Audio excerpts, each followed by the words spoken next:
Well, hey there, Dr. Andrew Gorecki. We're talking about what causes stenosis. Stenosis is caused by two things. We know that stenosis is where the hole where the nerve comes out on each segment in the spine, on each side, gets narrow.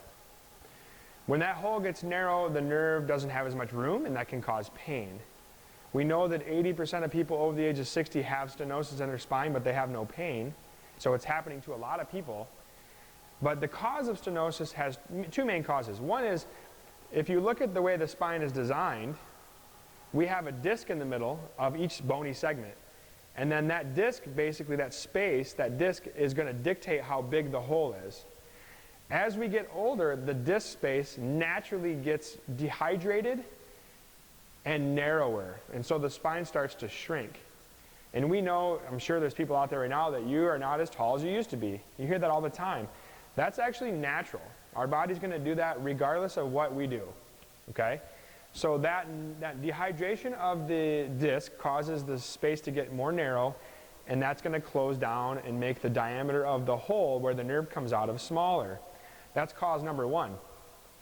Cause number two is when bones are hitting each other at the end ranges of movement, the bones respond to that stress by getting thicker. So you'll look at somebody's spine and you'll see in an image that they have the narrowing of the space, but they also have these little what's called osteophytes or bone spurs in that circle where the hole comes out, where the nerve comes out. And those osteophytes are a response by the bone when it's hitting each other.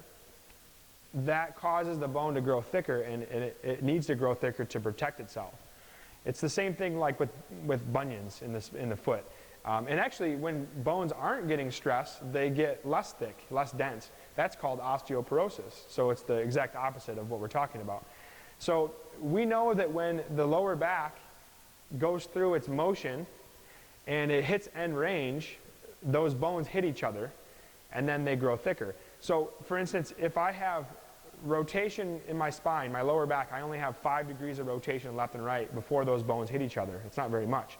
So let's say if my hips got a little tight and I lost some rotation, and my upper back got a little tight and I lost some rotation, and now I'm going to go vacuuming, which has a lot of rotation required, or golfing.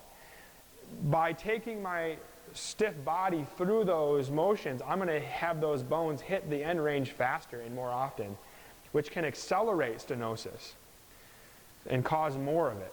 So there's two reasons that you have stenosis. Hopefully that helps you understand a bit more.